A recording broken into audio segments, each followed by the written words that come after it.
저는 고등학교 전까지 쭉 홈스쿨을 해왔기 때문에 그래서 저는 사실 시험 부분에 대해서 되게 약한 점이 있었는데 핑계죠. 제가 이거 어떻게 해야 될지 모르겠다. 다른 애들 벌써부터 시나리오 배우고 있는데 나는 어떻게 하는지도 솔직히 모르겠고 할 때마다 교수님이 말씀하셨던 게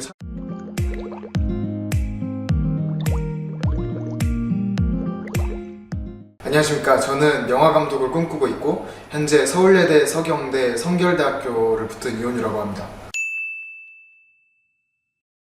일단 웹포케에서 제가 얻은 가장 큰 게 두 가지라고 할 수 있는데요.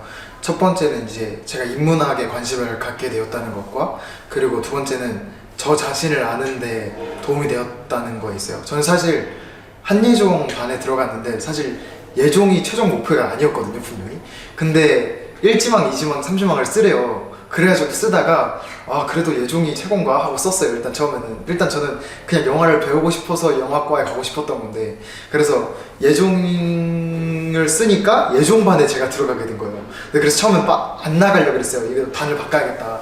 나는 예종만 가려는 게 아닌데 그러다가 그 수업을 듣는데 처음에 인문학 수업을 듣는데 그 미야고디세이라는 책을 갖고 중혜쌤이랑 같이 수업을 하는 내용이 있었어요. 그 내용에서 이제 예술이 어떻게 탄생됐는지 그런 것들을 다루고 또 같이 영화를 보고 분석문을 쓰는데 그런 것들이 영화를 보는 시각을 좀 넓혀주고 그리고 제가 예술이라는 것에 대해서 평소에 진지하게 생각하지 못했던 것들을 고민하게 해주는 거예요. 이게 왜 탄생했고 나는 왜 굳이 예술을 해야 되고 왜 예술 중에서도 영화를 해야 되고 이런 고민들을 떠올리게 했던 그런 수업이라서 계속 듣게 되고요. 그리고 또 혜인쌤과 같이 자소서를 준비하는 시간이 있었는데 근데 이 자소서를 떠나서 저를 아는데 되게 중요한 역할을 했던 것 같아요. 제가 인생에서 숨기고 싶었던 제 결핍들 있잖아요. 제가 남들한테 쉽게 터놓지 못할 제 이야기들 이런 것들 아니면 부끄러웠던 순간들 이런 것들을 갖고 영화랑 엮어서 에세이를 쓰는데 그런 것들이 아 내가 영화를 사랑하게 된 데는 결국 이 제 결핍들이 있었구나 이런 것들을 알게 됐던 것 같아요. 그래서 저는 나를 알게 되고 또 뭔가 예술과 세상과 영화를 알게 되는데 학원이 중요하게 작용한 것 같습니다. 일단 수업 자체로 정말 도움이 많이 됐고요. 면접이나 이런 것에 대해서도 좀 질문을 잘 할 수 있게 도와준 것 자체가 자소서를 쓰면서 제 인생을 파고든 거였거든요. 어떤 순간에 영화가 좋아졌고 나는 왜 이런 영화를 좋아하게 됐는지 그런 것들을 계속 둘러보게 된 것 같아서 그런 수업들이 저한테 진짜 큰 도움이 된 것 같습니다. 일단 규빈쌤께 정말 붙어 있었고요. 선생님 자료 좀 더 주세요, 더 주세요, 더 주세요. 선생님 뭐 복귀 보여주세요. 이런 것들을 되게 경우 없게 많이 부탁을 드렸고요. 그리고 선생님한테 끝까지 도와달라 했어요. 이 시험이 있기 전에 선생님 이거 진짜 자신 없는데 계속 한 번만 봐주세요, 더 봐주세요. 이렇게 해서 선생님이랑 밤 늦게까지 같이 공부하고 이런 기억도 나고요. 그리고 그 외에 학교에서 영화를 좋아하는 친구들이 꽤 있는데 그 친구들이랑 같이 모임을 만들어서 같이 영화를 보고 혹은 영화를 보지 않고 자기네들이 본 이야기가 있더라도 아니면 혹은 또 사회적인 문제들 있잖아요. 정치적인 문제까지라 하더라도 그걸 갖고 토론하고 막 서로 죽일 듯이 막 너 틀렸어 내가 맞아 이런 식으로 하더라도 토론하고 이런 순간들이 제가 비판적 사고를 기르는 데 좀 도움이 된 것 같고 그게 영화과 입시에 좀 좋게 작용했던 것 같습니다. 그거 외에도 시나리오 분석하는 학교들이 꽤 있는데 그거 같은 경우에는 이제 규빈쌤이 해주신 말씀이 제가 이거 어떻게 해야 될지 모르겠다. 다른 애들 벌써부터 시나리오 배우고 있는데 나는 어떻게 하는지도 솔직히 모르겠고 할 때마다 규빈쌤이 말씀하셨던 게 차라리 네가 좋아하는 영화의 시나리오를 하나 사서 그거를 그냥 재미있게 읽으면서 혼자 분석을 해봐라. 그렇게 말씀하셔서 좋아하는 감독의 시나리오를 사서 분석을 해보고 혹은 다른 모르는 영화들 시나리오를 분석한 다음에 그걸 영상으로 보면서 이 사람은 이렇게 연출했구나 이런 식으로 감을 잡아갔던 것 같습니다. 일단 저는 제 약점이 될 수 있는 부분인데 보통 친구들이 이제 되게 컬렉션처럼 감독 얘기를 하는 경우가 많아요. 예를 들어서 난 이 감독 영화 쭈루루루 막 이런 거 다 봤고 이 감독 영화 쭈루루 다 봤는데 저는 그러지 못했거든요, 솔직히.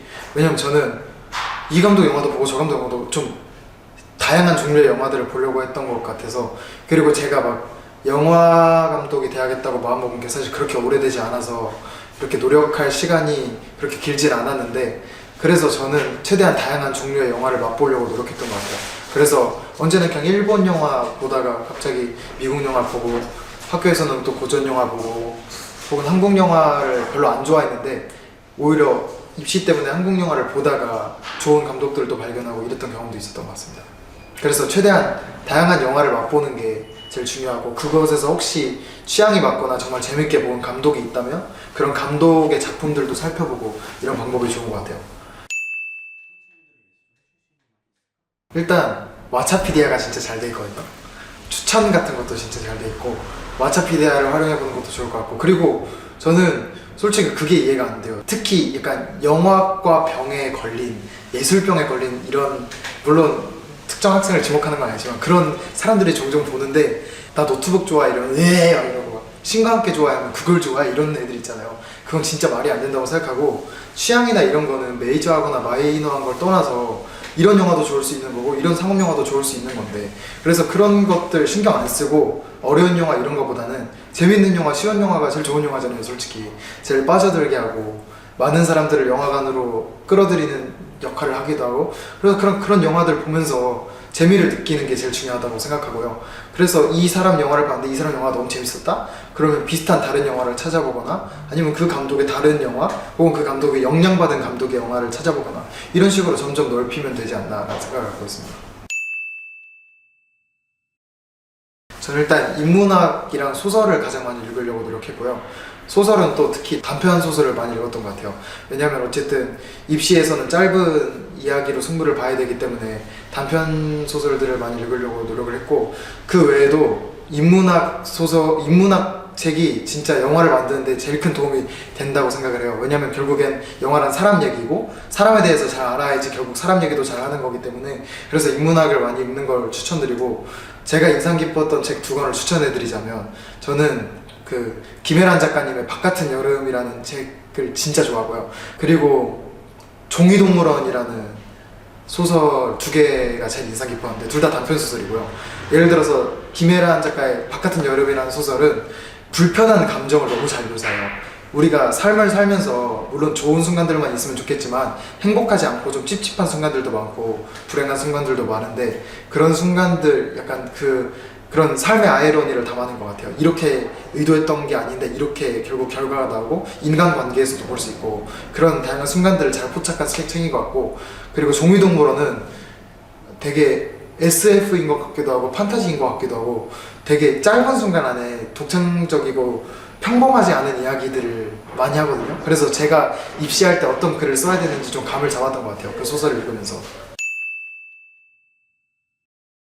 저는 한 3점 후반대, 4점 초반대였던 것 같은데, 근데 저는 사실 홈스쿨을 했었고, 저는 고등학교 전까지 쭉 홈스쿨을 해왔기 때문에 보통 읽고 쓰고 이런 공부만 해봤지 외우고 풀고 이런 공부를 잘 안 해봤거든요.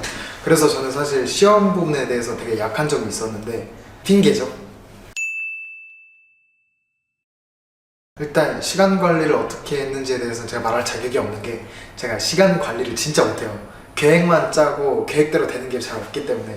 근데 저는 그렇게 생각해요. 그러니까 남는 시간을 활용하는 게 제일 좋은 것 같아요. 예를 들어서 물론 학교 공부도 해야 되고, 그리고 영화과에 가려면 영화과 공부도 해야 되잖아요. 이게 외우고 푸는 공부랑 영화에 대해서 공부하는 게 너무 결이 다르다 보니까 어떻게 해야 될지 갈피를 못 잡았는데, 저도 처음에는. 그래서 차라리 이걸 고민할 시간에 책을 한 권이라도 더 읽자 이런 마인드였어요. 그래서 핸드폰 볼 시간 있잖아요. 핸드폰 볼 시간에 책을 읽으면 돼요. 영화를 공부하고. 그러면 진짜 시간이 날 수밖에 없거든요. 그러니까 학교 공부하고 핸드폰 볼 시간에 책을 읽고, 영화를 공부하고 영화를 보고. 그래서 제가 한동안 입시 한창일 때 인스타를 지웠어요.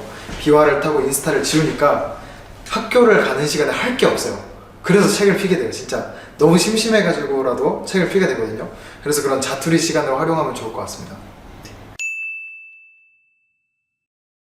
저는 일단 재는 걸 멈췄으면 좋겠어요. 비교하고 재고, 이 친구보다 내가 잘하느냐 못하느냐 이런 것들을 멈췄으면 좋겠고요.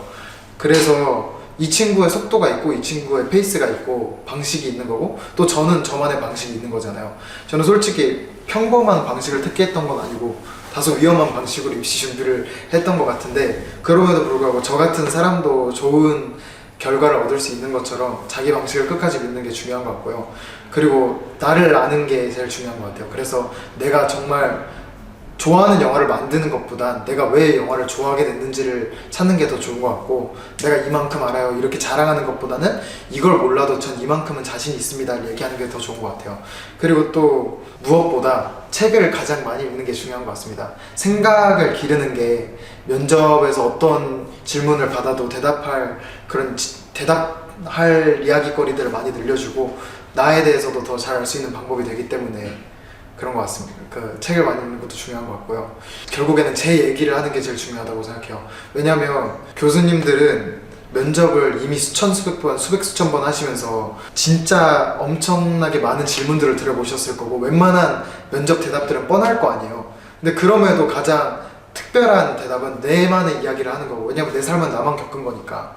그래서 나의 이야기를 하는 게 제일 중요하지 않을까 싶습니다. 내가 영화를 좋아하게 된 멋진 이유들을 만들 수 있지만 내가 정말 영화를 좋아하는 나만의 이야기는 나만 갖고 있잖아요. 그런 이야기들을 하면서 왜 영화를 좋아하고 왜 나여야만 되고 왜 내가 굳이 많은 예술 중에서 영화를 좋아하고 또 나는 어떤 영화를 만들고 싶은지, 이런 질문들을 깊이 있게 좀 고민을 하는 게 제일 중요한 것 같습니다.